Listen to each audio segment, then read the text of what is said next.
జగన్ను దగ్గర నుంచి గమనించిన వారు ఆయనను తాత రాజారెడ్డితో పోల్చితే 100 రెట్లు ఎక్కువ ప్రమాదకరమైన వ్యక్తి అని అంటారు.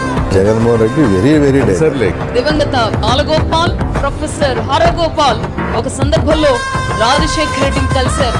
ఈ సందర్భంగా అవి మాట్లాడుకున్న వారు జగన్మోహన్ రెడ్డి వ్యవహార శైలిని తండ్రి వద్ద ప్రస్తావించారు. జగన్ ఇతరులను బెదిరించడం, మాట వినకపోతే దౌర్జన్యం చేస్తూ ఉంటారట కదా అని ఆ ఇరువురు ప్రశ్నించారు.